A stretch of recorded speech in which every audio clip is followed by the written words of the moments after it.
Good evening competitive aspirants. మనం ఈరోజు జాగ్రఫీని ఎలా ప్రిపేర్ కావాలి అనే వీడియో మనం చేస్తున్నాం. సో జాగ్రఫీ ఎందుకు ఇంపార్టెంట్, సో ఎగ్జామ్లో దీని యొక్క కీ రోల్ ఏంది డీటెయిల్గా తెలుసుకుందాం వీడియోలో. రైట్. సో జాగ్రఫీ యొక్క ఇంపార్టెన్స్ ఏంది. సో కాంపిటేటివ్ ఎగ్జామ్లో ప్రతి ఎగ్జామ్లో ఆల్మోస్ట్ జాగ్రఫీ నుండి బిట్స్ రావడం జరుగుతుంది.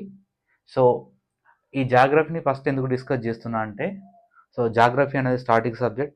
కొన్ని ఏరియాస్ తప్ప మిగతాదంతా స్టాటిక్గా ఉంటుంది, అది మారదు, ఫిక్స్గా ఉంటుంది. అండ్ మనం చుట్టూ చూస్తున్నటువంటి మన భూగోళం గురించి మనం ఇలా నేర్చుకుంటాం కాబట్టి అది స్టాటిక్గా ఉంటుంది. కాబట్టి వన్స్ ఒకసారి మనకు కాన్సెప్ట్ క్లియర్గా వచ్చిందనుకో, ఈ సబ్జెక్ట్ నుంచి మార్కులు పోవు. అంటే ఎట్లయితే మనకు రీజనింగ్ అర్థమెటిక్లో ఫార్ములా తెలిసినప్పుడు ఆన్సర్ అక్యురేట్గా కింద ఏ విధంగా కనిపిస్తుందో, ఈ జాగ్రఫీ కూడా వన్స్ ఒకసారి క్లియర్ కాన్సెప్ట్ తెలిసినట్టయితే మార్క్స్ ఎటు పోవు, 100% మనకు మార్క్స్ ఇందులోకి వెళ్ళి కవర్ చేయొచ్చు. సో అది జాగ్రఫీ యొక్క ఇంపార్టెన్స్. రైట్. సో దీంతో ఇంకా మిగతా సబ్జెక్టుల యొక్క రిలవెన్స్ ఏంది అది తెలుసుకోవాలి. అది తెలుసుకుంటే దీనిపైన పర్టికులర్గా మనకు ఇంట్రెస్ట్ వస్తుంది. రైట్. చూడండి, సింపుల్గా చెప్తా. ఒకటి, ఎల్నినో ఉంది. సో ఎల్నినో వచ్చింది మనకు. ఇప్పుడు వర్షాలు ప్రాపర్గా రావట్లేదు. వర్షాలు రాకపోవడం వల్ల ఏం జరుగుతుంది? వర్షాలు రాకపోతే పంటలు వేయరు రైతులు పంటలు వేయకపోతే పంటలు పండకపోతే ఎకానమీ డిక్లైన్ అవుతుంది. ఎకానమీ డిక్లైన్ అవ్వడం వల్ల వ్యవసాయ ఆధారిత పరిశ్రమలు అనేవి దెబ్బతింటాయి. సో వ్యవసాయ ఆధారిత పరిశ్రమల వల్ల నిరుద్యోగత రేటు పెరుగుతుంది. వ్యవసాయ ఆధారిత పరిశ్రమల వల్ల అంటే ఒక జాగ్రఫీ. సో సమాజం సోషియాలజీ డిపెండ్ అవుతుంది, ఎకానమీ డిపెండ్ అవుతుంది. సో పాలిటిక్స్ సంబంధించిన రిఫార్మ్స్ అనేటివి వస్తూ ఉంటాయి. సో ఈ సబ్జెక్ట్ అనేది ప్రతి సబ్జెక్టుతో లింకప్ అయి ఉంటుంది. అర్థమవుతుందా? సో ఆ కోణంలో, ఆ ప్రాస్పెక్టివ్లో నువ్వు జాగ్రత్త చదివితే పర్ఫెక్ట్ మనకు సబ్జెక్ట్ అనేది డెప్త్గా మనకు సబ్జెక్ట్ అనేది అర్థం కావడం జరుగుతుంది. ఓకేనా? సో అసలు ఇప్పుడు ఎల్లినో తీసుకున్నాం. ఎల్లినో తీసుకుంటేనే మనకి ఇంత చరిత్ర వస్తుంది. సో ఎల్లినో నుంచి ఎకానమీ ఎట్లా డిపెండ్ అవుతుంది, ఎక్స్పోర్ట్ ఇంపోర్ట్స్ ఏ విధంగా డిపెండ్ అవుతాయి, నిరుద్యోగత ఎట్లా పెరుగుతుంది, సో దీనిపైన డిపెండ్ అయిన వ్యవసాయ ఆధారిత పరిశ్రమలపైన డిపెండ్ అయిన ఇండస్ట్రీలు ఏ విధంగా దెబ్బతింటున్నాయి, సో ఓవరాల్గా ఒక స్టేట్ యొక్క ఎకానమీ ఏ విధంగా డిస్టర్బ్ అవుతుంది అని పర్టికులర్గా మనకు ఈ జాగ్రఫీ చదవడం వల్ల, అంటే ఫస్ట్ నీకు ఈ బేసిక్ అవగాహన ఇక్కడ ఉంటుంది. ఓకేనా? సో ఈ బేసిక్ అవగాహనతో మిగతా సబ్జెక్టులను మనం తెలుసుకోగలుగుతాం. అర్థమవుతుందా? లింక్ అది అన్నట్టు. So first of all geography తెలుసుకోవాలి. జాగ్రఫీ తెలుసుకుంటే ఆటోమేటిక్గా మిగతా సబ్జెక్టులన్నీ ఈజీ అవుతాయి. సో అందుకోసము జాగ్రఫీ అనేది ఇంపార్టెంట్. అర్థమవుతుందా? సో అండ్ మోర్ ఎవర్ ప్రతి కాంపిటేటివ్ ఎగ్జామ్లో జాగ్రఫీ నుంచి క్వశ్చన్స్ వస్తున్నాయి. మీరు ఏ కాంపిటేటివ్ ఎగ్జామ్లో తీసుకోండి, స్టార్టింగ్ క్వశ్చన్లు ఉంటాయి, అంత డిఫికల్టీ క్వశ్చన్లు ఉండవు. సో ఈజీగా గుర్తుపెట్టుకోవచ్చు. అర్థమవుతుందా? బట్ నేర్చుకునేటప్పుడు క్లియర్ కట్గా నేర్చుకోవాలి. ఏదైనా కోచింగ్ ఇన్స్టిట్యూట్ కానీ, లేదన్నా ఆన్లైన్ యూట్యూబ్ వీడియోస్ కానీ ఏదైనా చూసి మంచిగా నేర్చుకోవాలి. వన్స్ నేర్చుకున్న తర్వాత షార్ట్ నోట్స్ తయారు చేసుకుంటే పూర్తి ఎంటైర్ బుక్ కూడా రివిజన్ చేయాల్సిన అవసరం లేదు. మన షార్ట్ నోట్స్తోనే మన జాగ్రఫీ అనేది రివిజన్ చేసుకోవచ్చు. అంత స్పష్టంగా, అంత క్లియర్గా ఉంటుంది ఈ పర్టికులర్ సబ్జెక్ట్. రైట్. సో దాని యొక్క ఇంపార్టెన్స్. నెక్స్ట్, ప్రతి ఎగ్జామ్లో జాగ్రఫీ యొక్క వెయిటేజ్ ఎంత? అర్థమవుతుందా? సో మనం ఏదైనా కాంపిటేటివ్ ఎగ్జామ్కు ప్రిపేర్ అయ్యేటప్పుడు పర్టికులర్ సబ్జెక్ట్ యొక్క వెయిటేజ్ తెలుసుకోవాలి. ఎందుకు అంటే ఏది పడితే అది కాంపిటేటివ్ ఎగ్జామ్లో ప్రిపేర్ అయితే అనవసరమైన టైం వేస్టు. అర్థమవుతుందా? టైం వేస్ట్తో పాటు నీకు మార్కులు రావు, నీకు జాబ్ రాదు. సో అప్పుడు నర్వస్ కావాల్సిన అవసరం పడుతుంది. సో ప్రతి ఎగ్జామ్లో జాగ్రఫీ వెయిటేజ్ ఎంత? సో దీని వెయిటేజ్ ఎంతనో అంత మట్టుకి చదవాలి, అంతకంటే ఎక్కువ చదవకూడదు. ఎందుకు? ఫర్ ఎగ్జాంపుల్ గ్రూప్ 2 లాంటి పేపర్ తీసుకోండి. తెలంగాణ ఉద్యమ చరిత్ర ఉంది. సో దానికి ఒక పర్టికులర్ సబ్జెక్టుకు 150 మార్కులు. అర్థమవుతుందా? అండ్ ఎకానమీ ఉంది, సో దానికి ఒక 150 మార్కులు. పాలిటీ హిస్టరీ ఉంది, సో దానికి ఒక 150 మార్కులు. సో అంత వెయిటేజ్ ఉంది. బట్ జాగ్రఫీకి వస్తే ఎంత మనకు 15 నుంచి 20 మార్కులు వస్తాయి. అర్థమవుతుందా? సో ఈ 15 నుంచి 20 మార్కులకు మిగతా సబ్జెక్టుల కంటే దీనికి ఎక్కువ వెయిటేజ్ చేయాలి, ఎక్కువసారి రివిజన్ చేయాలంటే అవసరం లేదు. వన్స్ కాన్సెప్ట్ క్లియర్గా నేర్చుకున్న తర్వాత దాన్ని షార్ట్ నోట్స్ తయారు చేసిన తర్వాత రివిజన్ చేసుకుంటే సరిపోద్ది. అర్థమవుతుందా? సో మిగతాయి మనకు ఉద్యమ చరిత్ర వాటికి కొంచెం ఎక్కువ వెయిటేజ్ ఇవ్వాలి. అక్కడ ఉన్న ఫ్యాక్ట్స్, డేట్లు డీటెయిల్‌గా నేర్చుకోవాలి. ఎందుకంటే కన్‌ఫ్యూజన్ ఎక్కువ క్రియేట్ చేస్తారు కాబట్టి, దానికి వెయిటేజ్ ప్రకారం మనం చదవాల్సి ఉంటుంది. క్లియరా? సో చూడండి. సో గ్రూప్ 1 అంటే గ్రూప్ 1 ప్రిలిమ్స్‌లో మనకు 5-10 మార్క్స్ వస్తాయి. అండ్ జాగ్రఫీకి ఒక 50 మార్క్స్ మెయిన్స్‌లో కూడా ఉంది. Telangana geography, Indian geography 50 marks ఉన్నది అక్కడ కూడా వెయిటేజ్ ఉంది. గ్రూప్ 2లో అయితే 15-20 మార్కులు వస్తాయి. తర్వాత ఎస్ఐ ప్రిలిమ్స్లో 15-20, మెయిన్స్లో అయితే 40 మార్కులు వస్తాయి. కానిస్టేబుల్ ప్రిలిమ్స్లో 11 మార్కులు, 11 నుంచి మెయిన్స్లో 17 మార్కులు, 11-17 ప్రిలిమ్స్ రావచ్చు, 10-12 మార్కులు మెయిన్స్ రావచ్చు. సో అంత వెయిటేజ్ ఉంది. సో ఇవి ఈ రెండు మనం అన్ని డిస్కస్ చేసినవి కూడా తెలంగాణ అండ్ ఇండియన్ జాగ్రఫీ. ఓకేనా? సో వరల్డ్ జాగ్రఫీ కూడా కొన్ని క్వశ్చన్లు పడవచ్చు. అర్థమవుతుందా? అది మీకు ఆల్రెడీ వేరే యూట్యూబ్లో, ఇన్స్టాగ్రామ్లో మనకు వీడియోలు చేసి ఉంటారు చాలామంది, జాగ్రఫీ యొక్క సిలబస్ ఏంది అని. దానిపైన నేను వీడియో చేయదలుచుకోలేదు. ఎందుకంటే మనం ఏదైనా ఒక జాగ్రఫీ బుక్ తీసుకుంటే అందులో మనకు క్లియర్ కట్గా సిలబస్ అనేది ఉంటుంది. కాకపోతే నేను ఇక్కడ ఏంటంటే ఇందులో ఏది మొదలు పెట్టాలి, ఆ ఉన్న బుక్లో ఏది మొదలు పెట్టాలి, ఏది మొదలు పెడితే ఫస్ట్ ఇంట్రెస్ట్ వస్తుందో నేను అది తీసుకొని చెప్తాను క్లియర్ కట్గా. ఎందుకంటే ఆ చిన్నదానికి కూడా నేను మీ యొక్క టైం వేస్ట్ చేయదలుచుకోలేదు. రైట్? సో ఇది ప్రతి ఎగ్జామ్లో జాగ్రఫీ యొక్క వెయిటేజ్ అనేది కంపల్సరీ తెలుసుకోవాలి. ఎందుకంటే ఆ సబ్జెక్ట్కు నేను ఎంత ఇంపార్టెన్స్ ఇవ్వాలి. అర్థమవుతుందా? ఇంపార్టెన్స్ ఇచ్చినప్పుడే మనకు క్లియర్ కట్గా మార్కులు అనేది స్కోర్ చేయడం జరుగుతుంది. దేనిపైన మనకు ఎక్కువ వెయిటేజ్ ఇవ్వాలి, ఎక్కువ టైం దేనిపైన స్పెండ్ చేయాలనో ఆ ప్రకారం పోతే 100% జాబ్కు మనం దగ్గర అవుతాం. Clear? Right. Next, geography prepare కావడానికి మనకు కావాల్సినవి. రైట్? మనకు కావాల్సిన ఏం కావాలి మరి అంటే geography books. Okay, geography books ఏంటి? ఆ జాగ్రఫీ బుక్స్ అంటే world geography, Indian geography, Telangana అయితే తెలంగాణ, ఏపీ అయితే ఏపీ జాగ్రఫీ. సో ఇవన్నీ మరి సెపరేట్గా చదవాలా అంటే మనకు మార్కెట్లో దొరుకుతున్నాయి. 3 కలిపి ఒకే బుక్లో వస్తున్నాయి. మెయిన్ బుక్ మనకు బెస్ట్ బుక్ అంటే ఇప్పటి వరకు అంటే నాకు తెలిసిన బెస్ట్ బుక్, మీకు ఇంకా వేరే మార్కెట్లో వేరే ఉండవచ్చు, ఏడివి రమణరాజు బుక్లో మనకు అన్ని 3 కవర్ అవుతాయి. అర్థమవుతుందా? నెక్స్ట్ డిజాస్టర్ మేనేజ్మెంట్ మనకు గ్రూప్ 2లో ఉంటుంది. సో అది కొన్నిట్లలో ఇదే జాగ్రఫీ బుక్లో కనిపిస్తుంది, డిజాస్టర్ మేనేజ్మెంట్, లేదా కొన్ని బుక్లలో మనకు సెపరేట్ కొనుక్కోవాల్సి వస్తుంది. నెక్స్ట్, ఈ జాగ్రఫీతోని మనకి ఇంకేం ఉండాలి అంటే మెయిన్ అట్లస్ ఉండాలి. 2 అట్లస్లు, ఒకటేమో వరల్డ్ అండ్ ఇండియన్ అట్లస్, సెకండ్ది తెలంగాణ అట్లస్ కంపల్సరీ ఉండాలి. అర్థమవుతుందా? నువ్వు ఫస్ట్ వన్స్ ప్రిపేర్ అయిన తర్వాత నీ రివిజన్ అంతా ఈ అట్లస్లతోనే తయారవుతుంది. వాటితో పాటు ప్లెయిన్ పేపర్స్ అంటే ప్లెయిన్ అట్లస్ పేపర్లు కావాలి. ఓకేనా? వరల్డ్ కొన్ని ఒక 10 తీసుకోండి, ఇండియన్ ఒక 10-20 తీసుకోండి, తెలంగాణ ఒక 10-20 తీసుకోండి. ఏంటి? కేవలం ప్లెయిన్ పేపర్స్. అర్థమవుతుందా? ప్లెయిన్ మ్యాపులు. తెలంగాణ ఇట్లా ఫర్ ఎగ్జాంపుల్ ఇట్లా ఉందనుకోండి, ఈ ప్లెయిన్ మ్యాప్లు తీసుకోండి. కొన్నేమో డిస్టిక్లతోని ఉన్నాయి, ఇండియా అయితే స్టేట్లు ఉన్నాయి, వరల్డ్ అయితే వరల్డ్, కంట్రీస్ అవసరం లేదని వరల్డ్ తీసుకోవాలి. ఎందుకు తీసుకోవాలి? వీటితో మనకేం పని అని మీరు అనుకోవచ్చు. ఆల్రెడీ నా దగ్గర బుక్ ఉంది, అందులో ఉన్నాయిగా అంటే అది రాంగ్. సో ప్రిపరేషన్కు మనకు పనికొచ్చేది ఈ ప్లెయిన్ పేపర్లు. ఫర్ ఎగ్జాంపుల్ మనకు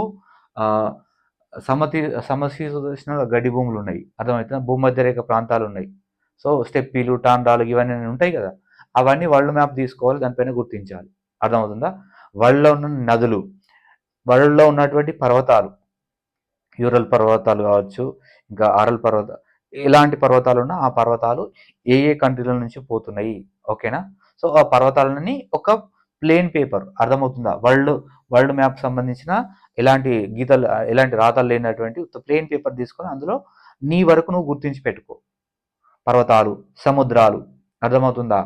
తర్వాత ఈ మనకు సమశీతోష్ణ మండల గడ్డి భూములు, అర్థమవుతుందా? స్టెప్పీలు, టాండాలు ఇవన్నీ ఉంటాయి కదా, అవన్నీ మనకు క్లియర్ కట్గా ఒక్కొక్క మ్యాప్ పైన ఒక్కొక్కటి మనం రాసి పెట్టుకుంటే ఆటోమేటిక్గా జస్ట్ మనం ఇట్లా రివిజన్ చేస్తే ఆటోమేటిక్గా మనకు ఒక మార్క్ వచ్చే అవకాశాలు ఎక్కువ ఉంటాయి. సో ఇది స్మార్ట్ స్టడీ అంటారు. అర్థమవుతుందా?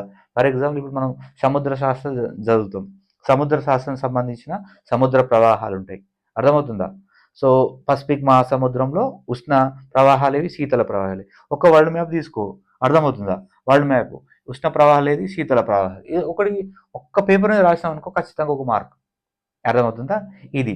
సో అట్లనే ఇండియా తీసుకో. ఇండియా తీసుకుంటే ఇండియాలో నదులు. సో హిమాలయ పర్వతాలకు ఒక మ్యాప్ నీ ఓన్గా రాసుకో. దానిపైన గుర్తించు ట్రాన్స్ హిమాలయాలేవి, అర్థమవుతుందా? జస్కర్, పిర్పంజాల్, ఈ శ్రేణులన్నీ గుర్తించి పెట్టుకో. మన ఓన్ రైటింగ్తో మనం రాసుకుంటే మనం ఎప్పుడు గుర్తుండిపోతుంది. తర్వాత ఆటోమేటిక్గా మనం రివిజన్ చేసుకునేటప్పుడు మన రైటింగ్ కాబట్టి మనకు నచ్చుతుంది, కాబట్టి అది ఈజీగా ఉంటుంది. తర్వాత నది, ఒక్కొక్క నది తీసుకో. సింధు నదికి రైట్ సైడ్ ఏమున్నాయి, లెఫ్ట్ సైడ్ ఏమున్నాయి, ఉపనదులు. తర్వాత యమునా నది, తర్వాత గంగా నది, అర్థమవుతుందా? తర్వాత సట్లేజ్, ఇటు పోతే బ్రహ్మపుత్ర, తర్వాత పీఠభూమి నదులు. ఏంటి మనకు, మన తెలంగాణ అయితే కృష్ణా నది, గోదావరి నది, తర్వాత కింద కావేరి, పెన్నా. సో ఇలా ప్రతి ఒక్కొక్క మ్యాప్ తీసుకుని ఒక్కొక్క నది గుర్తించాలి, దానికి సంబంధించిన ఉపనదులు గుర్తించాలి, వాటిపైన ఏమైనా ప్రాజెక్టులు ఉంటే ప్రాజెక్టులు గుర్తించాలి. జస్ట్ ఇట్లా ఒక లైన్ డ్రా చేసుకోవాలి, ఇట్లా లైన్ మీద ఉపనదులు ఏంది, ఏమైనా ప్రాజెక్ట్ ఉంటే ఇట్లా ప్రాజెక్ట్ అట్లా డ్రా చేసుకుంటే ఆటోమేటిక్గా సబ్జెక్ట్ సంబంధించినది రివిజన్ అయిపోతుంది, అక్కడనే డ్రా చేసుకోవాలి, రైట్? సో అట్లా తెలంగాణలో డిస్టిక్లు ఎన్ని, నదులు ఏంటి, తర్వాత ఇంకా ఏమైనా ప్రాజెక్టులు ఏమున్నాయి, సో జనాభా ఏముంది, తర్వాత వన్యప్రాణి సంరక్షణ కేంద్రాలు ఎక్కడెక్కడ ఉన్నాయి తెలంగాణలో. అట్లా మనకు ఆల్రెడీ సిలబస్ ఉంటుంది.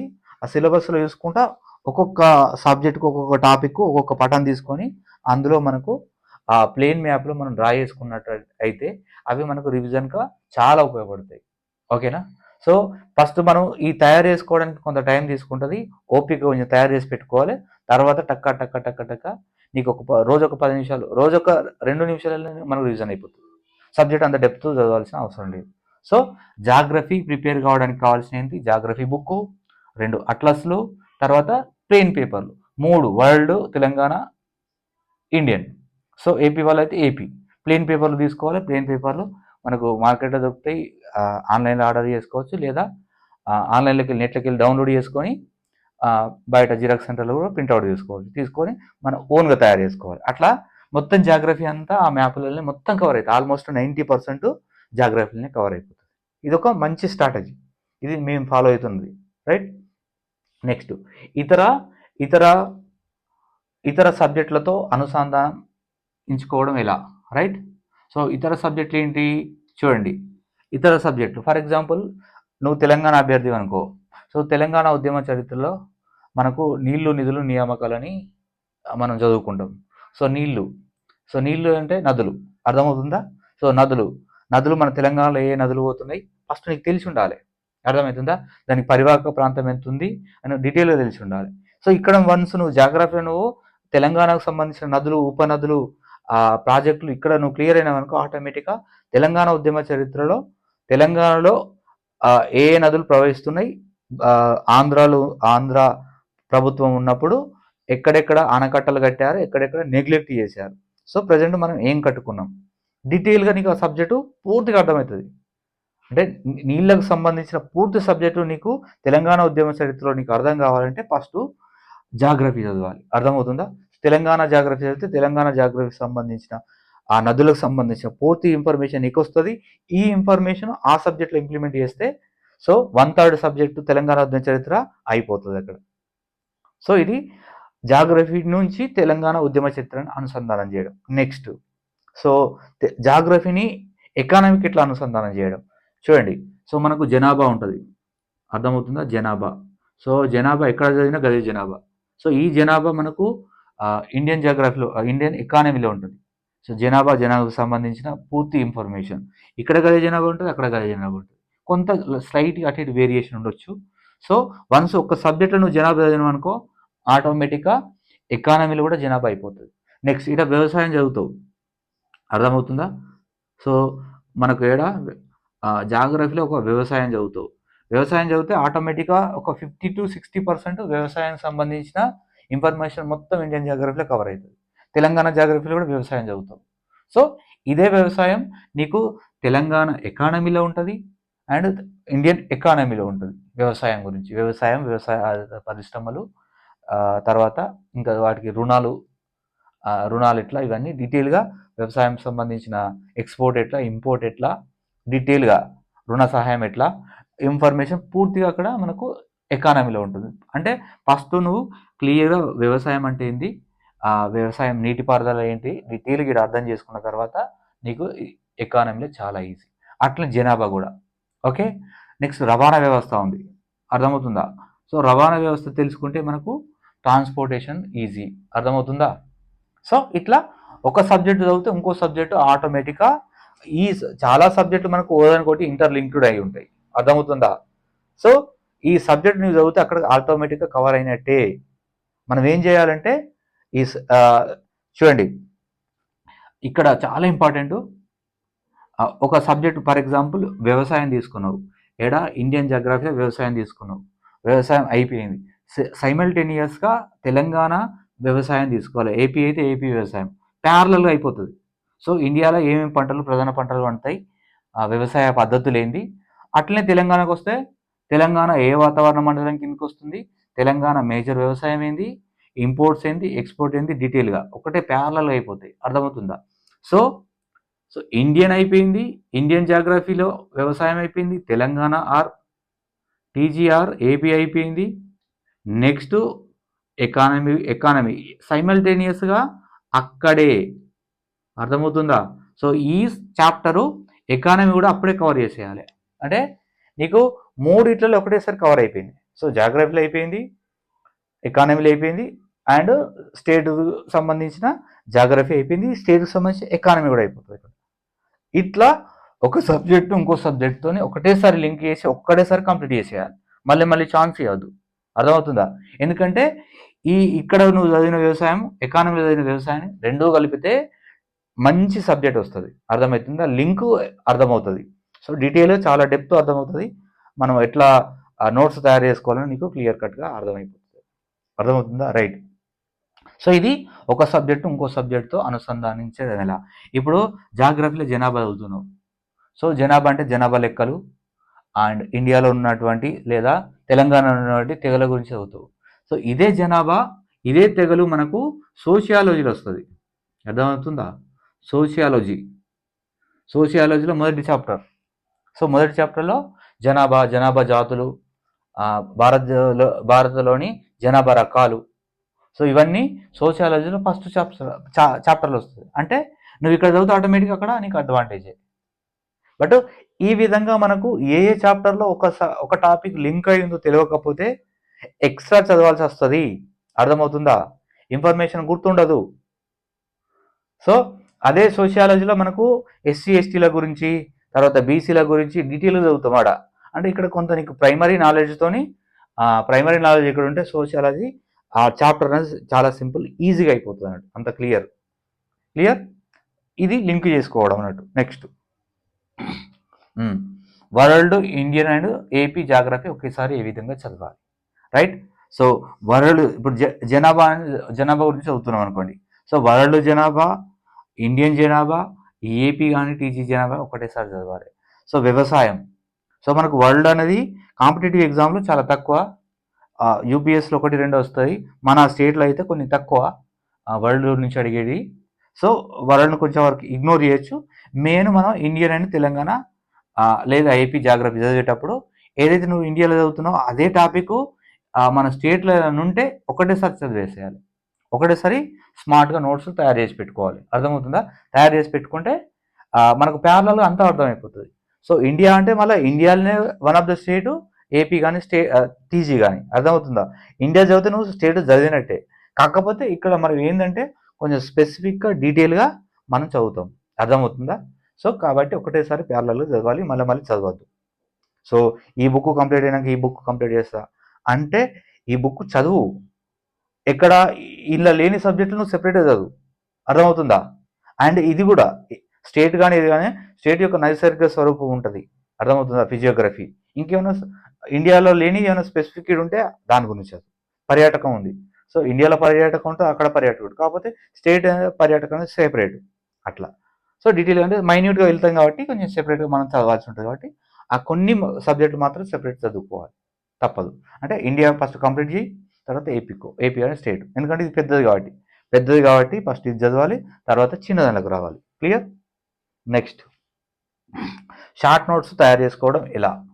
Right, just a minute. Right, short notes prepare చేసుకోవడం ఎలా? ఆల్రెడీ ఒక చిన్న టెక్నిక్ చెప్పిన ఇక్కడ. సో నువ్వు జాగ్రఫీ చదివేటప్పుడు ప్రతిదానికి మ్యాపులు వేసుకోమని చెప్పిన. అన్నిటికీ మ్యాపులు అంటే ఈ అట్లస్ మ్యాపులు అన్నిటికీ సూట్ కావు, అర్థమవుతుందా? మరి సూట్ కానీటికి ఎట్లా? ఒక చిన్న ఎగ్జాంపుల్ చెప్తా, షార్ట్ నోట్స్ ఎట్లా తయారు చేసుకోవాలో చూడండి. జాగ్రఫీకి సంబంధించిన షార్ట్ నోట్స్ ఎట్లా తయారు చేయాలి, మిగతా అన్నిటికీ అప్లికేబుల్ అవుతుంది, కొంత కొంత అటు ఇటు వేరియేషన్ ఉంటుంది. చూడండి, సో ఒక ప్లేన్ పేపర్ తీసుకున్నా, A4 సైజ్ పేపర్ తీసుకున్నా, పేపర్ తీసుకొని నేను వాతావరణ మండలాలు రాసుకుంటున్నా, అర్థమవుతుందా? సో ఇది స్ట్రాటోస్ఫియర్, సారీ ట్రోపో, స్ట్రాటో, మీసో, తర్వాత అయనో, తర్వాత ఎగ్జో. సో ఇట్లా ఒక ప్లేన్ పేపర్ తీసుకో, ఒక గీత గీసేయి, తర్వాత స్ట్రాటోస్ఫియర్ రాసుకో, సారీ ట్రోపోస్ఫియర్ రాసుకో, స్ట్రాటో రాసుకో, మీసో రాసుకో, అయనో రాసుకో, ఎగ్జో రాసుకో. దీనికి సంబంధించి ఇక్కడే ఈ డబ్బాలనే వాతావరణం ఎంత ఉంటుంది, దాని యొక్క లక్షణం ఏంది, సో విమానాలు ఎక్కడ పోతాయి, ఒక చిన్న విమాన బొమ్మ వేసుకో ఇట్లా, అర్థమైందా? సో ఓజోన్ లేయర్ ఎక్కడ ఉంటుంది, టెంపరేచర్ ఏ ఏ ఆవరణంలో పెరుగుతుంది, ఏ ఆవరణంలో తగ్గుతుంది, టెంపరేచర్ సంబంధించిన చిన్న లాజిక్ రాసుకో. ఈ ఆవరణంలో పైన కొద్ది తగ్గుతుంది, ఈ ఆవరణలో కొంచెం పెరుగుతుంది, తర్వాత తగ్గుతుంది. సో ఇలా తగ్గుతుంది, ఇలా పెరుగుతుంది టెంపరేచర్. ఎందుకు అట్లా? చిన్న లాజిక్. ఆ టెంపరేచర్ గురించి రాసి ఏ ఆవరణంలో ఎందుకు. సో ఇక్కడ ఓజోన్ ఉంది, ఓజోన్ వల్ల వాతావరణంలో టెంపరేచర్ పెరుగుతుంది, అర్థమవుతుందా? అతి కిరణాలు పట్టుకుంటాయి కాబట్టి పెరుగుతుంది స్టార్ట్ ఆవరణంలో. సో సర్టెన్ వరకు పెరుగుతుంది, తర్వాత మళ్ళీ తగ్గుతుంది. ఈ వేరియేషన్లు మనం ఒకటే పేపర్లో రాసుకుంటే వాతావరణ మండలాలకు సంబంధించిన అన్ని నోట్స్ ఇక్కడ తయారైపోతాయి, అర్థమవుతుందా? అట్లే మేఘాలు, సముద్ర శాస్త్రం, ఏదైతుంది అర్థమవుతుందా? పీడన మండలాలు, సో అగ్నిపర్వతాలు, ఏవైతే జాగ్రఫీలు ఏవైతే ఉంటే అవి ఇట్లా చిన్న చిన్న ఒక A4. అండ్ ఈ షార్ట్ నోట్స్ యొక్క టెక్నిక్స్ ఎట్లా మరి ఎట్లా తయారు చేసుకోవాలి, ఎట్లా మెయింటైన్ చేయాలి? చాలామంది ఏం చేస్తారంటే స్పైరల్ నోట్ తీసుకొని రాస్తూ ఉంటారు, మళ్ళీ అది ఒక బుక్ లెక్కలు అయిపోతుంది, బోర్ కొడుతుంది, చదవబుద్ధి కాదు, ఎక్కడ దొరికితే అక్కడ క్యారీ చేయరాదు. సో బెస్ట్ ఐడియా ఏంటంటే, నా best idea, so A4 size paper తీసుకోండి, పేపర్ తీసుకొని ప్రతి చాప్టర్ నువ్వు ఏదైతే చదువుతున్నావో కొంచెం డీటెయిల్గా చదువు, ఫస్ట్ ఓపిక కొద్ది చదువుకొని కొంచెం పేషెన్స్ తెచ్చుకొని చిన్నగా ఇట్లా నీకు అర్థమయ్యేటట్టు టాపిక్ మొత్తం కవర్ అయ్యేటట్టు ఒక A4 పేపర్లో ఫర్నిష్ చేయాలి, అర్థమవుతుందా? ఫర్నిష్ చేసి అట్లా వన్స్ మొత్తం ఒక నీకు ఇండియన్ వరల్డ్లో అయిపోయిన తర్వాత దాన్ని ఏం చేయాలంటే ఒక హోల్ వేసి దానికి ఒక టై వేయాలి. టై వేసి నువ్వు ఎక్కడికన్నా క్యారీ చేయొచ్చు, ఎప్పుడు పడితే అప్పుడు పేపర్ను టర్న్ చేసుకోవచ్చు, అర్థమవుతుందా? ఇది షార్ట్ నోట్స్ తయారు చేసే టెక్నిక్, రైట్? సింపుల్గా ఏం లేదు, నీకు ఒక ఆవరణ శాస్త్రం గురించి, ఆవరణంలోని ఆవరణాల గురించి రాసిన నేను. అట్లనే భూమి అంతర్నిర్మాణం. సో ఇన్ని 3 పొరలు ఉంటాయి, ఒక పేపర్ తీసుకో, ఇట్లా లైన్ కొట్టు, 3 పొరలు రాసేయి. ఫస్ట్ పొరలో ఏముంటుంది, సెకండ్ పొరలో ఏముంటుంది, థర్డ్ పొరలో ఏముంటుంది, అంతే రాసేయి, కథం, ఆ యూనిట్ అయిపోయినట్టే కదా. సో మళ్ళా ఆ జాగ్రఫీ బుక్ ఇంత లావు కొడుతుంది, దాన్ని చూసే వరకు భయం అనిపిస్తుంది, అబ్బా చదవబుద్ధి ఇంత పెద్దనా అని ఆ బోర్ కొడుతుంది. ఆ బోర్ కొట్టకుండా అంత పెద్ద ఉన్న బుక్లో దాని ఎక్స్ట్రాట్ దాని యొక్క సారం అంతా తీసేసి చిన్న పేపర్లో పడేస్తే అయిపోయాయి కథ. సో ఇది షార్ట్ నోట్స్ తయారు చేసే విధానం, అర్థమవుతుందా? Right, next. ఓకే, అంత బాగుంది, మరి నాకు జాగ్రఫీ అంటే బోర్ అనిపిస్తుంది, అసలు ఎక్కడి నుంచి మొదలు పెట్టాలి? రైట్, సో ఏ నుంచి మొదలు పెడితే నాకు జాగ్రఫీ అంటే ఇంట్రెస్ట్ వస్తుంది, ఎట్లా చేయాలి? సింపుల్ టెక్నిక్ చెప్తా. ఆల్రెడీ కోచింగ్ తీసుకొని వాళ్ళకైతే ఆ జాగ్రఫీ బుక్ తీసుకుంటే ఫస్ట్ స్టార్టింగ్ నుంచి మొదలు పెట్టాల్సిందే, దేర్ ఇస్ నో ఆల్టర్నేట్. ఎందుకంటే అడొక సీక్వెన్స్ ఉంటుంది. ఫస్ట్ ఏంటంటే జాగ్రఫీ అంటే ఏంటి, భూమికి సంబంధించిన పూర్తి డీటెయిల్స్ ఇస్తుంది కాబట్టి జాగ్రఫీ. జియో అంటే ఎర్త్కి సంబంధించి, గ్రఫీ అంటే స్టడీ, జియోగ్రఫీ అంటే ఎర్త్కి సంబంధించిన స్టడీ. సో ఎప్పుడు ఏ నుంచి స్టార్ట్ అవుతుంది, భూమి పుట్టుక సంబంధించిన సిద్ధాంతాలు ఏంది, సో భూమి అయిపోయిన తర్వాత భూమి యొక్క అంతర్నిర్మాణం ఎట్లుంటుంది, భూమితో పాటు ఇంకే గ్రహాలు ఉన్నాయి, పుట్టుకప్పుడు మిగతా గ్రహాలు కూడా ఉంటాయి, భూమి కూడా ఒక గ్రహం కదా, సో మిగతా గ్రహాలు ఏముంటున్నాయి, అట్లా పూర్తి ఆ ఫండమెంటల్ బేసిక్ నుంచి వస్తుంది కాబట్టి కొత్త అభ్యర్థులు అయితే ఫండమెంటల్ నుంచి చదవాలి. అది చదవకపోతే మిగతా నువ్వు ఎక్కడో నేను చెప్పినట్టు మధ్యలో నుంచి మొదలు పెడతా అంటే అర్థం కాదు. అర్థమవుతుందా? కానీ వన్స్ ఒకసారి ఆల్రెడీ చదివిన వాళ్ళకు మాత్రము డిఫరెంట్ స్ట్రాటజీ. ఎందుకంటే మనం చదివి చాలా సబ్జెక్టులు చదివి బోర్ వస్తుంది, విసిగొస్తుంది. అప్పుడు స్టార్టింగ్ నుంచి మొదలు పెడితే అరే మళ్ళా భూమేనా మళ్ళా గిదేనా అని బోర్ వస్తుంది. సో అప్పుడు ఏం చేయాలంటే సింపుల్ లాజిక్ చెప్తా వినండి. కరెంట్గా ఇప్పుడు ఎల్నినో న్యూస్లో ఉంది, అర్థమవుతుందా? సో న్యూస్లో ఉంది కాబట్టి ఎల్నినో ఇష్యూ అనేది న్యూస్లో ఉంది కాబట్టి మనకు ఎగ్జామ్లో ఆ క్వశ్చన్ అనేది పడుతుంది. అర్థమవుతుందా? సో రీసెంట్ నాకు తెలిసి సివిల్స్ అడిగిండో లేదో తెలియదు కానీ సివిల్స్లో అయితే అడగలే. సివిల్స్లో మొన్న దీనికి సూయజ్ కెనాల్కి సంబంధించిన క్వశ్చన్ అడిగాను. సో హర్మోజ్ జలసంధి ఉంది కదా, హర్మోజ్ జలసంధి ఎందుకంటే న్యూస్లో ఉంది పైన ఉంది కాబట్టి దానిపైన సివిల్స్ ప్రిలిమ్స్లో మొన్న క్వశ్చన్ వచ్చింది. సో అప్పటి వరకు మనకు ఎల్నినో ప్రభావం అనేది ఇంకా స్టార్ట్ కాలే, రైట్? వర్షాకాలం తర్వాతనే ఎల్నినో ఎఫెక్ట్ అనేది మనకు ఉందా లేదని తెలుస్తుంది. కాబట్టి అప్పుడు ప్రిలిమ్స్ అయిపోయింది కాబట్టి ఇప్పుడు ఏదైతే స్టేట్ కానీ సెంట్రల్ కానీ కాంపిటేటివ్ ఎగ్జామ్స్ ఉన్నాయి కదా, సో జాగ్రఫీ ఎక్కువ ఫోకస్ చేసే ఏరియా అంటే ఎల్నినో. ఎందుకంటే ఇండియన్ ఎకానమీ అనేది చాలా ఇంపాక్ట్ ఎల్నినో వల్ల ప్రభావం ఉంది కాబట్టి దానిపైన క్వశ్చన్లు పడే అవకాశం ఎక్కువ ఉంటుంది కాబట్టి ఫస్ట్ మనం అక్కడ ఫోకస్ చేయాలి, రైట్? సో ఎల్నినో ఎందుకు వస్తుంది? ఎల్నినో పుట్టుక ఎక్కడ? ఎల్నినో అంటే పసిఫిక్ మహాసముద్రము వేడెక్కడం వల్ల, అంటే యాక్చువల్గా ఇప్పుడు ఈ పెరు ప్రవాహం అని ఉంటుంది అన్నట్టు, అర్థమవుతుందా? ఈ పెరు ప్రవాహం యాక్చువల్గా శీతల ప్రవాహం కానీ అప్పుడప్పుడు అబ్నార్మల్గా 5 to 7 yearsకి ఒకసారి అబ్నార్మల్గా ఇక్కడ ఉష్ణోగ్రతలు పెరుగుతాయి. అర్థమవుతుందా? ఇక్కడ ఉష్ణోగ్రతలు పెరగడం వల్ల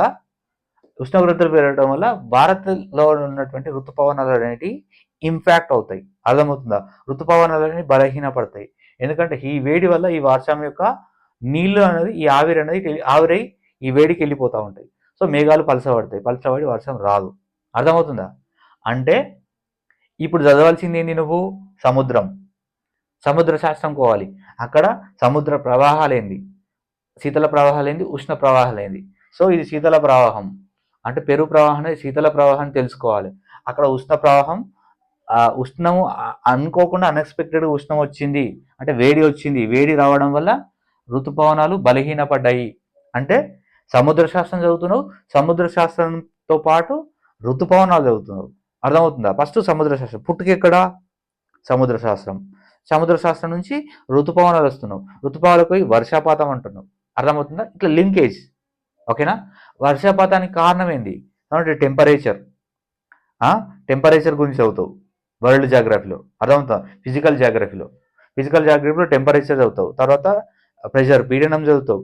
అంటే వర్షాన్ని ఇంపాక్ట్ చేసే మిగతా కారణాలు. ఓకే, సముద్రం అయిపోయింది, ఋతుపవనాలు అయిపోయినాయి, టెంపరేచర్ అయింది, పీడనం అయింది. సరే, ఆ వర్షం కింద పడ్డది. ఒకవేళ వర్షం ఇవన్నీ ఇది బాగుంటే, అంత బాగుంటే వర్షం పడుతుంది. వర్షం పడితే వర్షం ఎట్లా? నదుల రూపంలో పోతుంది. అర్థమవుతుందా? నదులు ఏ నదులు ఉన్నాయి? ఇండియాలో ఏ నదులు ఉన్నాయి? తెలంగాణలో ఏ నదులు? సో నదుల వల్ల ఏమైనా పీఠభూములు ఏర్పడుతున్నాయా, మైదానాలు ఏర్పడుతున్నాయా, నది ఆధారిత భూ నిక్షేపాలు అది చదువుతాం. అర్థమవుతుందా? సో ఇదంతా భూమి మీద జరిగే ప్రక్రియ. మరి భూమి ఇప్పుడు కొట్టుకపోవడం వల్ల మృత్తికల క్రమక్షయం జరుగుతావు వాడ. అర్థమవుతుందా? నెక్స్ట్ భూమి ఇంపాక్ట్ అవుతుందా? భూమిలో ఉన్న ఏమైనా పొరల. సో ఇప్పుడు మనం వాతావరణం మండలాలు చదివేటప్పుడు, వాతావరణంలోని పొరలు చదివేటప్పుడు ట్రోపావరణంలో మనకు వాతావరణం 90% ఎందుకు నిక్షిప్తమైంది అంటే భూమికి మ్యాగ్నెటిక్ శక్తి ఉంది కాబట్టి వాతావరణం అంటే ఒక గాలి పొర కాబట్టి ఆ గాలి పొరను గుంజుతుంది. ఎందుకు గుంజుతుంది? గాలి అంటే ఏంది? అందులో డిఫరెంట్ కెమికల్స్ ఉంటాయి, నైట్రోజన్ ఇలాంటి కెమికల్స్. అర్థమవుతుందా? ఆ కెమికల్స్కు మ్యాగ్నెటిక్ పవర్ ఉంటుంది. మ్యాగ్నెటిక్ పవర్ ఎట్లా జనరేట్ అవుతుంది అంటే భూమి చుట్టూ వాతావరణం ఎప్పుడు గాలి అనేది ఎప్పుడు ట్రావెల్ అవుతూ ఉంటుంది కాబట్టి ఏదైనా ఒక మూవింగ్ ఆబ్జెక్ట్కు మ్యాగ్నెటిక్ పవర్ ఉంటుంది కాబట్టి భూమికి మ్యాగ్నెటిక్ పవర్ ఉంది కాబట్టి వాతావరణాన్ని గుంజి పడుతుంది కాబట్టి ఎక్కువ ట్రోపోవరణంలో నిక్షిప్తమై ఉంది. అర్థమవుతుందా? అంటే తర్వాత నెక్స్ట్ వాతావరణం. సో వర్షం యొక్క నేచర్ చదివేటప్పుడు వాతావరణం గురించి అక్కడే చదవాలి. అర్థమవుతుందా? వాతావరణం తర్వాత మనం ఇప్పుడు ఇక్కడనే నిక్షిప్తమైంది. ఎందుకు నిక్షిప్తమైందంటే అప్పుడు భూమికి పోవాలి. భూమికి మ్యాగ్నెటిక్ శక్తి ఉంది. మ్యాగ్నెటిక్ శక్తి ఎందుకుంది అంటే కింద లాస్ట్ భూమి పొరలో ఐరన్ నికెల్ అనే ఐరన్ నికెల్ అనే మూలకాలు ఉండటం వల్ల ఐరన్ నికెల్ యొక్క నేచర్ ఏంటంటే మ్యాగ్నెటిక్ పవర్ కలిగి ఉంటాయి. సో వాటికి మ్యాగ్నెటిక్ పవర్ ఉండడం వల్లనే భూమి అయస్కాంత శక్తి కలిగి ఉన్నది. భూమి అయస్కాంత శక్తి కలిగి ఉన్నది కాబట్టి వాతావరణం ఆగి ఉంది.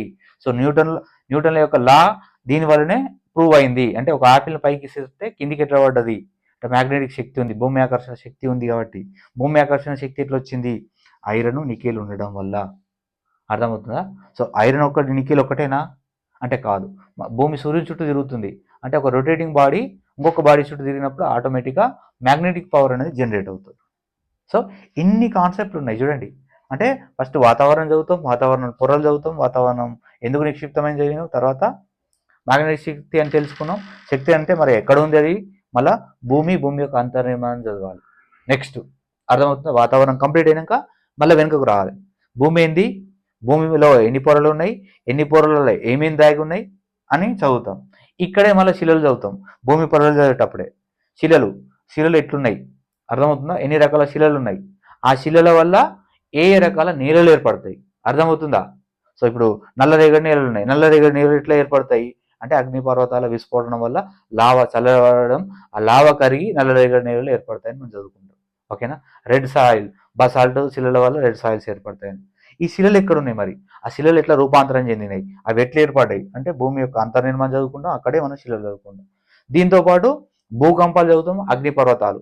సో అగ్నిపర్వతాలు ఎట్లా ఏర్పడతాయి లోపల, అగ్నిపర్వతాలు బయట రావడం వల్ల నల్లరేగడి ముతికలు ఏర్పడతాయంట. అంటే ఒక్కదానికొకటి లింక్ చేయడం వల్ల మనకి ఇంట్రెస్ట్ పెరుగుతుంది. అర్థమవుతుందా. నేను ఒక లింక్ ఇచ్చిన, ఆ లింక్ను బట్టి మీరు మెల్లమెల్లగా లింకప్ చేసుకోండి. అప్పుడు ఇంట్రెస్ట్ డెవలప్ అవుతుంది, ఆటోమేటిక్గా మనం చదువుతాం. సో మన స్టార్టింగ్ ట్రిగ్గరింగ్ పాయింట్ ఏంది, ఎల్లినో కరెంట్ ఇష్యూ నుంచి మనం ఎక్కడికి వెళ్ళినాం, ఇంత బ్యాక్ వెళ్ళినాం అంతే. సో దాని నుంచి ఒకటి లింక్ మనం చైన్ క్రియేట్ చేసుకున్నాం. ఎందుకు చేసుకున్నాం, ఇది ఇంట్రెస్ట్ పెరగడానికి. అర్థమవుతుందా. సో ఇట్లా ఈ విధంగా ఇంట్రెస్ట్ మనం క్రియేట్ చేసుకున్నాం అనుకో, ఆటోమేటిక్గా సబ్జెక్ట్ గుర్తుంటుంది.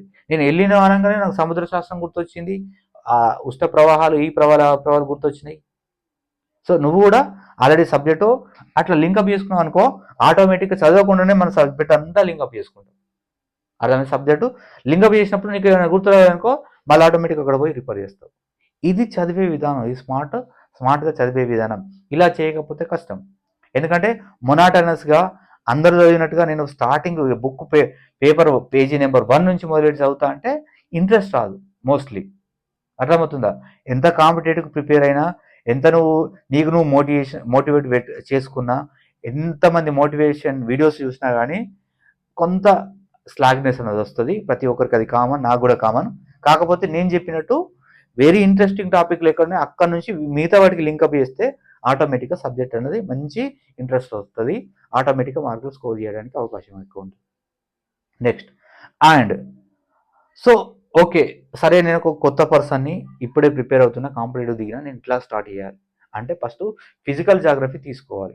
ఎందుకు ఫిజికల్ జాగ్రఫీలో భూమి పుట్టుక, భూమి అంతర్నిర్మాణం, భూమిలోని పొరలు, శిలలు, తర్వాత భూమిపైన నీరు, సముద్రాలు, నదులు, పీఠభూములు, మైదానాలు, తర్వాత పర్వతాలు, గుట్టలు, కొండలు, సో పైకి వెళ్తే వాతావరణ పొరలు, డీటెయిల్గా మనం ఫిజియోలజీలో చదువుతాం. అర్థమవుతుందా. వన్స్ ఫిజియోగ్రఫీ అంటే మొత్తము వరల్డ్, ఇండియా, తెలంగాణ అంతా కలిపి ఇక్కడనే మనం ఓవరాల్గా గంపగుత్తగా ఇక్కడ చదువుతాము. అంటే ఆల్మోస్ట్ అంత కవర్ అవుతుంది. అంటే ఫస్ట్ మనము అసలు భూమి ఏంది, భూమికి సంబంధించిన డీటెయిల్ ఇన్ఫర్మేషన్ ఫిజియోగ్రఫీలో తెలుసుకుంటాం, ఫిజికల్ జాగ్రఫీలో మనం తెలుసుకుంటాం. ఓకేనా. So once physical geography clear అయిందంటే నీకు ఇండియన్ జాగ్రఫీ ఆటోమేటిక్గా సింపుల్ అయిపోతుంది, వెరీ ఈజీ, రైట్. ఇది ఆల్రెడీ డీటెయిల్గా తెలుసుకున్నావు. సో ఫర్ ఎగ్జాంపుల్ చెప్తాను, ఇప్పుడు ఇండియాలో నేలల గురించి అవుతావు. ఆ నేలలు ఏముంటాయి, 8 రకాల నేలలు ఉన్నాయి. ఆ నేలలు ఎట్లా ఏర్పడ్డాయి, దానికి నేలలు ఏర్పడడానికి కారణాలు ఏంది, అది నీకు అంతా దాని ఇన్ఫర్మేషన్ ఫిజికల్ జాగ్రఫీలో ఉంటుంది. అది నువ్వు వన్స్ క్లియర్గా చదవకపోతే ఇండియన్ జాగ్రఫీ చదివినా కానీ అది ఏదో బట్టి పట్టినట్టు ఉంటుంది తప్ప దాని యొక్క పూర్వోత్తరాలు తెలియవు, అర్థం కాదు. అంటే నా సజెషన్ ఏంటంటే ఫస్ట్ ఫిజికల్ జాగ్రఫీ కంప్లీట్ చేసి ఇండియన్ జాగ్రఫీకి వచ్చేస్తే అది నీకు క్లియర్గా డీటెయిల్గా అర్థమవుతుంది. క్లియర్.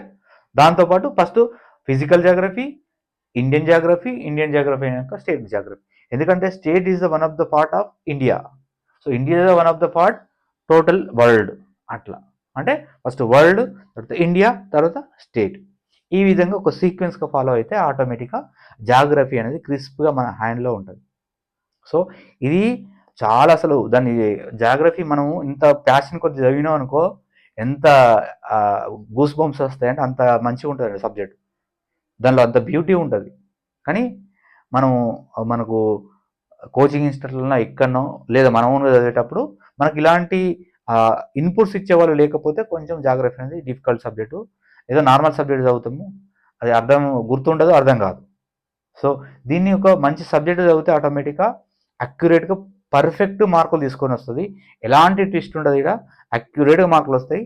దీన్ని మంచిగా మనం క్యాచ్ చేసుకోవచ్చు, రైట్. సో ఇది మనకు జాగ్రఫీ స్ట్రాటజీ. సో చాలామందికి ఇది హెల్ప్ అయింది అనుకుంటా. Thank you.